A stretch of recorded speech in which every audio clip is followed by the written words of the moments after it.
bincang sedikit tentang sedikit tentang sejarah jatuh bangun umat Islam daripada zaman Nabi Muhammad SAW menyebarkan dakwah Islamiah sampailah kepada zaman kerajaan Islam yang terakhir, kerajaan Islam Turki Utsmaniyah.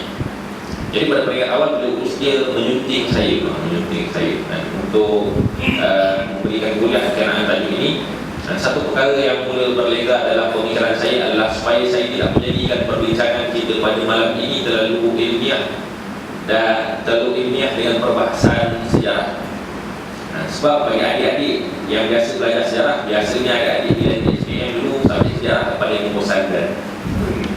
Kerana subjek sejarah ini satu subjek yang perlu pengkajian yang teliti, yang perlu kita melihat pada kronologi peristiwa yang berlaku. Saya tidak berhajat untuk menceritakan apa yang berlaku menurut kronologi secara ilmiah, perbahasan secara ilmiah, kerana itu bukan tujuan utama perbincangan kita pada malam ini.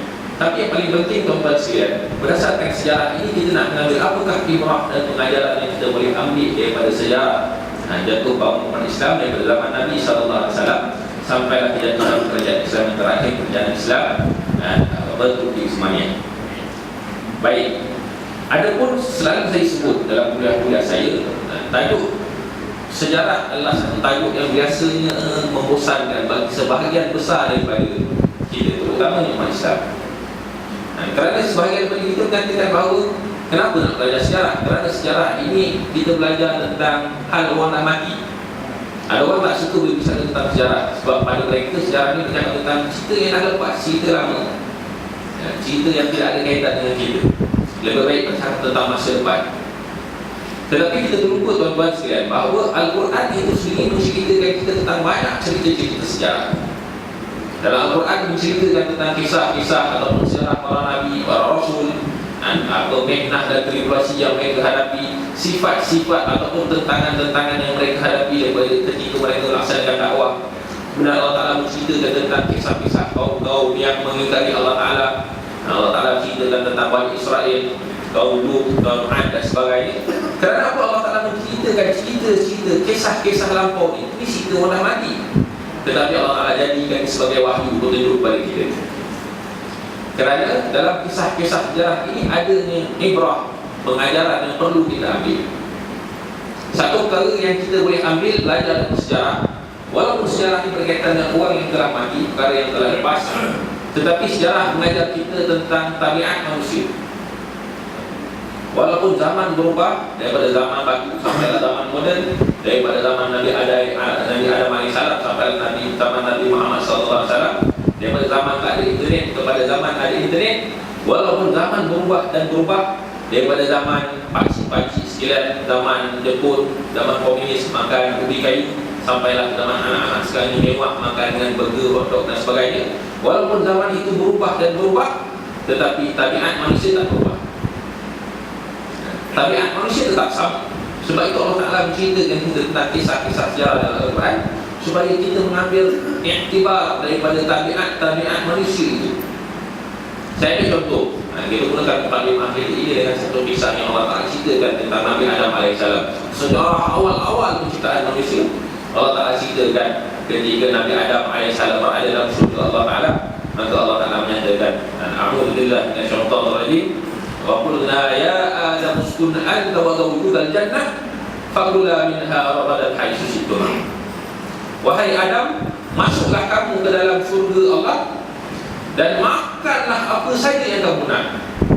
Perintah Allah pada Nabi Adam AS, masuklah dengan isteri kamu ke dalam surga Allah Ta'ala, makanlah apa yang nak makan buah, nak makan spaghetti, nak makan makaroni, nak makan domino pizza, mintalah apa minta kat dalam surga Allah Ta'ala akan makbulkan. Cuma larangan Allah, fala taqraba hadhihi syajarah fatakuna minadh dhalimin. Nak makan apa dalam surga ni makan, cuba jangan kau dekat pohon ini, pohon kurdi ini, kau akan tergolong di kalangan orang yang zalim. Dipendekkan cerita, akibat daripada wujudan syaitan, maka akhirnya Nabi Adam dan isterinya tergelincir dan makanlah pohon kurdi, buah daripada pohon kurdi tersebut. Baik, apa ibrah yang kita ambil daripada kisah ini? Dalam kisah ini Allah Ta'ala menceritakan tentang kisah Nabi Adam, nak bagi tahu inilah tabiat manusia. Manusia suka pada perkara yang dilarang. Walaupun ada beribu-ribu bahkan berjuta-juta perkara yang dibenarkan, tetapi manusia hanya satu perkara yang dilarang, manusia suka kepada perkara yang dilarang. Jadi sejarah sebenarnya itu, dia mengajar kita itu. Sebab itu dalam Al-Quran Allah Ta'ala ceritakan tentang sejarah-sejarah, tentang Ashabul Kahfi, tentang Dzulqarnain, tentang Talut, tentang Jalut. Semua kisah-kisah ini menceritakan tentang tabiat-tabiat manusia. Baik, itu mukadimah kita untuk kita memahami kenapa kita perlu melihat secara selalu apa yang dikatakan sejarah umat Islam. Baik, tuan-tuan dan rahmati Allah Ta'ala sekalian, di mana kita tahu Nabi SAW telah menyebarkan dakwahnya ke seluruh alam ini. Turunnya Nabi Muhammad SAW sebagai rahmat, wa ma arsalnaka illa rahmatan lil alamin. Maka datangnya Nabi SAW untuk membawa dan menyebarkan rahmatnya ke seluruh alam. Daripada manusia bergurungan dengan jahiliyah, dengan dosa, keingkaran kepada Allah Ta'ala, maka datang Nabi SAW menyebarkan dakwah. Walaupun dapat tentangan demi tentangan, akhirnya dakwah Nabi tersebar ke seluruh bumi Allah Ta'ala ini, dan Rasulullah telah membawa rahmat kepada seluruh alam ini. Baik, ada pun yang kita nak belajar daripada sirah Nabi SAW. Ketika umat Islam berada di zaman kemuncak kegemilangan pada daerah dakwah Nabi SAW, kita lihat kekuatan umat Islam pada ketika itu. Nabi letakkan 3 batu asas, 3 perkara menjadi batu asas, yang akhirnya dalam persilakan kita selepas ini kita akan lihat 3 batu asas ni yang akhirnya baru umat Islam pada hari ini tinggalkan, yang menyebabkan umat Islam bagi lemah kerana 3 batu asas yang diletakkan oleh Nabi SAW ini ditinggalkan. Asas yang pertama, Nabi meletakkan asas ilmu. Islam agama yang mementingkan ilmu. Sebab itu wahyu yang pertama Allah Ta'ala turun adalah berkaitan dengan ilmu. Bismillahirrahmanirrahim. Iqra' bismi rabbikal ladzi khalaq. Bacalah dengan nama Tuhan kamu yang menciptakan. Dan di antara tugas Nabi SAW datang adalah untuk mengeluarkan manusia daripada sifat kejahilannya kepada sifat yang berilmu, cerdik dan berilmu. Islam agama yang menentang kejahilan. Islam menentang segala proses pembodohan umat. Islam yang mengajar manusia supaya jadi cerdik. Sebab itu asas di antara tugas Nabi SAW. Nabi ditugaskan wa yu'allimuhumul kitab wal hikmah. Di antara tugas Nabi adalah mengajar kamu al-kitab, yakni Al-Quran, dan al-hikmah, kebijaksanaan, supaya manusia jadi cerdik. Baik, ini asas yang pertama. Nabi meletakkan asas yang pertama adalah ilmu. Asas yang kedua Nabi letak adalah asas hubungan dengan Allah, hablum minallah. Kalau kita lihat selepas ketika peristiwa hijrah Nabi SAW, ketika Nabi berhijrah daripada Mekah ke Yathrib, perkara pertama dibuat oleh Nabi SAW adalah mendirikan masjid, Masjid Quba. Memberikan satu isyarat kepada kita bahawa ini asas penting, iaitu membina Islam, mementingkan pembinaan hubungan dengan Allah. Sebab itulah sebab manusia diciptakan, wa ma khalaqtul jinna wal ins illa liya'budun. Manusia itu diciptakan tugas untuk mengabdikan dirinya kepada Allah. Jadi ini asas yang kedua, alhamdulillah. Sebab itu tuan-tuan, sebelum wafatan Nabi SAW, dalam haji wida, haji terakhir sebelum Nabi wafat, Nabi ada berpesan kepada umatnya dengan satu sabdaan yang masyhur. Nabi sebut, qala Nabi sallallahu alaihi wasallam, "Taraktu fiikum amrayni lan tadillu ma in tamassaktum bihima, kitaballah wa sunnati," atau kama qala. Nabi berkata, Nabi pesan kepada semua umat, aku tinggalkan kat kau wahai umat aku dua perkara nak tinggalkan, dan berpegang teguhlah pada dua perkara ni, kamu tak akan sesat selama-lamanya, iaitu kitab Allah dan sunnahku. Baik, asas yang pertama ilmu, asas yang kedua adalah alhamdulillah, iaitu hubungan di antara kita dengan Allah Subhanahu Wa Taala berasaskan dua panduan ini, Al-Quran dan Sunnah Nabi Sallallahu Alaihi Wasallam. Asas yang ketiga Nabi Sallallahu Alaihi Wasallam letak adalah hablum minan nas, hubungan sesama manusia. Islam datang membawa rahmat, Islam datang membawa perpaduan, Islam datang membawa persaudaraan, Islam agama kasih sayang. Islam bukan agama yang penuh dengan kebencian, tetapi Islam agama yang menggalakkan persaudaraan dan kasih sayang. Sebab itu, di antara perkara yang Nabi buat adalah mempersaudarakan umat Islam sehingga terhapus sistem kasta dalam masyarakat Arab Jahiliyah. Bermula dengan Nabi mempersaudarakan dua kabilah yang bermusuhan, kabilah Aus dan Khazraj, membentuk satu bangsa yang dinamakan kaum Ansar.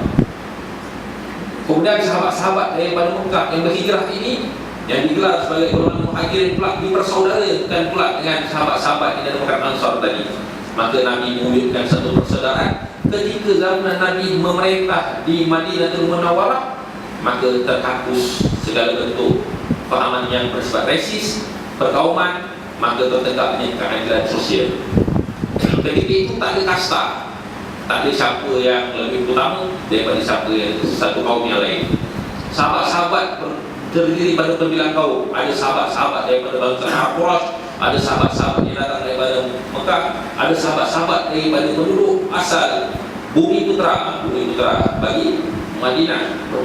Ada pula orang-orang Yahudi menjadi sahabat-sahabat Nabi beriman. Ada pula sahabat-sahabat yang daripada Rom, Suhaib bin Sinan Ar-Rumi. Ada pula sahabat Nabi yang berbangsa Parsi, Salman Al-Farisi. Ada sahabat Nabi yang berbangsa Negro, Bilal bin Rabah. Maka ketika itu tidak ada perbezaan warna kulit. Islam menghapuskan fahaman perkauman yang ada. Allah Ta'ala sebut innamal mu'minuna ikhwah fa aslihu baina akhawaykum. Sesungguhnya orang-orang beriman itu bersaudara, maka eratkanlah hubungan ukhuwah di antara mereka. Baik, 3 asas ini, ilmu, hablum minallah, hubungan dengan Allah, hablum minan nas, menjadi sumber ataupun tunjang kekuatan Islam ketika itu. Jadi bila Islam kuat, Islam telah kekuatan Islam itu telah mengundang rasa iri hati musuh-musuh Islam terhadap Islam. Musuh-musuh Islam, sifat musuh-musuh Islam ini, mereka tidak suka dengan Islam. Sebab itu Allah telah sebut dalam Al-Quran, yuriduna yutfi'u nurallaha bi afwahihim. Mereka sedaya upaya cuba menghapuskan nur cahaya Allah Ta'ala itu dengan mulut-mulut dakwah mereka. Maka dalam penceritaan kita selepas ini, kita akan melihat bagaimana dakwah ataupun doktrin-doktrin yang disebarkan oleh musuh-musuh Islam untuk menghapuskan kekuatan Islam berdasarkan 3 tunjang yang saya sebut tadi: ilmu, akidah, hablum minallah, dan juga ukhuwah, hablum minan nas. Pada zaman Nabi sallallahu alaihi wasallam, perancangan musuh ini dah bermula sejak zaman Nabi sallallahu alaihi wasallam. Mereka iri hati, benci melihat dengan kehebatan Islam. Maka mereka cuba merosakkan tunjang yang ketiga, iaitu hubungan ukhuwah. Apa yang mereka buat? Orang-orang Yahudi ketika sahabat-sahabat Nabi sallallahu alaihi wasallam sedang duduk di satu tempat. Seorang sahabat Nabi ini daripada kabilah Aus, seorang lagi daripada kabilah Khazraj. Orang Yahudi pun datang, sembang, dia cucuk jagung dia. Dia kata pada sahabat yang kaum Aus, dia kata, dah lama aku tak dengar syair suku kaum kau. Orang Arab Jahiliyah, dia setiap bangsa dia, suku kaum dia ada syair dia. Orang Melayu pun ada sajak dia. Melayu mudah lupa, sejak Melayu lah kan? Syair dia. Orang Arab Jahiliyah dia ada syair dia. Syair dia akan membangga-banggakan kaum dia, kabilah dia, dan dia akan mengutuk kabilah yang lain. So yang sahabat daripada Aus ni pun dia baca lah. Yahudi cucuk, baca dia punya syair, tak syair kau. Maka yang Aus ni pun bacalah syair dia, baca. Dalam syair Jahiliyah itu dia angkat nama kabilah Aus, dan ada sindiran-sindiran yang menghina kaum Khazraj. Yang sahabat ni daripada kaum Khazraj ni pula dia push, dia rasa hati. Dia pula, tak boleh, aku kena baca syair aku. Dia pun baca syair dia. Dia baca syair dia pula yang memuji-puji kaum dia, kabilah dia, dan menghina kaum Aus. Bermula daripada berlawan-lawan syair sampai timbul kemarahan, bertekak. Daripada bertekak, akhirnya nak mula bergaduh. Dah bergaduh sampai dua orang sahabat ni nak berperang, nak keluar pedang, nak berperang balik seperti mana mereka berperang pada zaman Jahiliyah. Kalau sampai di pengetahuan Nabi sallallahu alaihi wasallam, maknanya ketika itu musuh Islam dah mula nak pecahkan kesatuan umat Islam. Maka Allah Ta'ala turunkan satu ayat Quran. A'udzubillahi minasyaitonir rajim. wa'tasimu bihablillahi jami'a wa la tafarraqu. Allah Ta'ala bagi amaran kepada sahabat-sahabat yang bergaduh tadi, berpegang teguhlah dengan tali Allah, jangan kamu berpecah belah. Allah Ta'ala bagi amaran lagi, wadhkuru ni'matallahi 'alaikum id kuntum a'da'an fa'alafa baina qulubikum fa'asbahtum bi ni'matihi ikhwana. Ingat satu ketika dahulu kamu bermusuhan. Allah Ta'ala wani kepada sahabat-sahabat yang berperang ni, kaum Aus dan Khazraj. Satu ketika dahulu ingat kamu bermusuhan, dan Allah Ta'ala beri nikmat kepada kamu, maka jadi kamu bersaudara. Nabi telah mempersaudarakan mereka. Allah Ta'ala bagi amaran ini, mengingatkan kepada mereka supaya jangan berpecah, kerana berpecah itu membawa mereka kepada kelemahan dan juga membawa mereka kembali pada zaman jahiliyah mereka. Maknanya nak ceritakan pada zaman Nabi pun dah ada lah tindakan musuh-musuh Islam untuk memecah belahkan kesatuan umat Islam. Baik, berbalik pada saya cerita awal tadi, kenapa kita belajar sejarah? Sejarah mengajar kita tentang tabiat manusia. Zaman berubah tetapi tabiat manusia tak berubah. Begitu juga zaman sudah berubah tetapi tabiat musuh Islam tidak berubah. Tabiat musuh Islam sejak zaman Nabi SAW sampailah kepada zaman kita, tabiat dia sama. Tabiatnya adalah untuk memecahkan kesatuan umat Islam dan menghancurkan bagaimana umat Islam pada Islam itu sendiri. Baik, sebab itu kita belajar sejarah, kita akan lihat dia punya kronologi itu. Baik, maka percubaan mereka pada zaman Nabi SAW tidak berjaya. Selepas wafatnya Nabi SAW, musuh-musuh Islam tidak berputus asa. Inilah masanya untuk mereka memecahkan semua umat Islam. Maka musuh Islam telah merancang dua agenda. Agenda yang pertama adalah mereka mewujudkan golongan yang tidak mahu membayar zakat. Mereka hasut satu golongan yang enggan membayar zakat. Pada zaman Sayyidina Umar, Sayyidina Abu Bakar As-Siddiq menjadi khalifah, mereka hasut sebahagian umat Islam supaya tidak membayar zakat.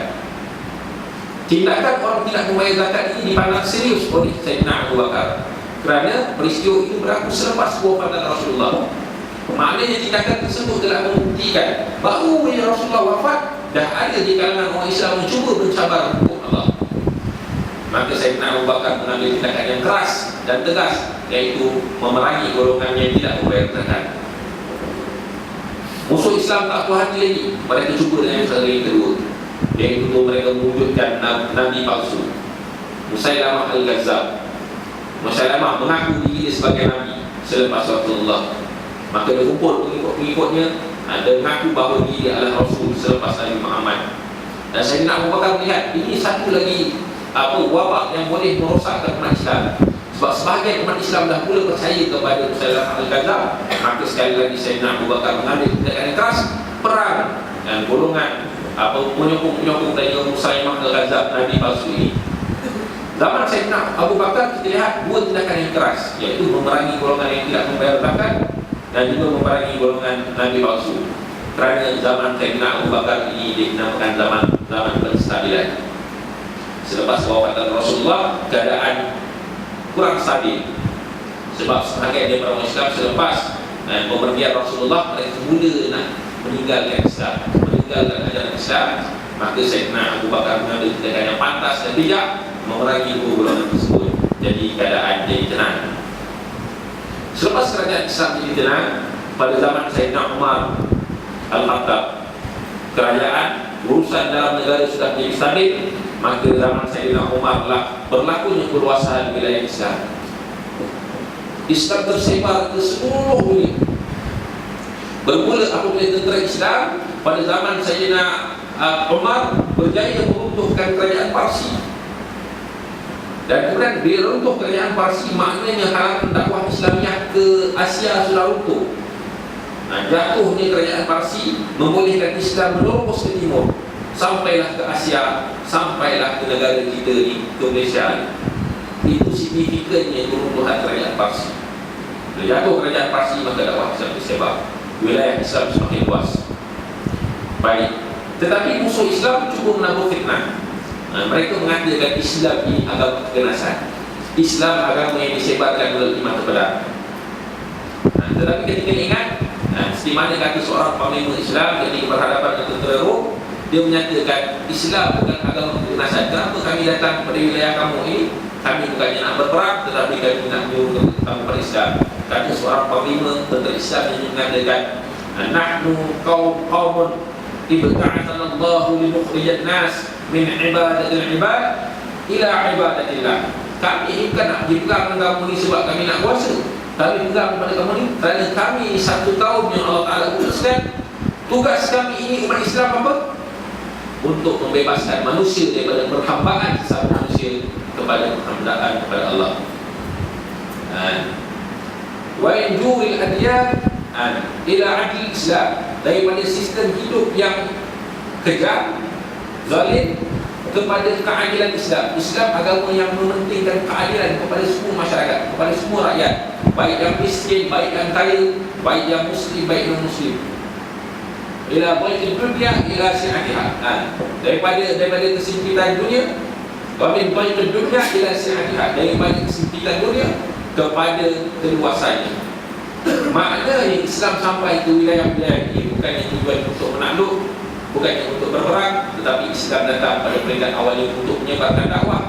Kerana inilah tugas Islam, umat Muhammad, iaitu untuk membebaskan manusia daripada penghambaan sesama makhluk kepada pengabdian yang satu-satunya kepada Allah Ta'ala yang Islam.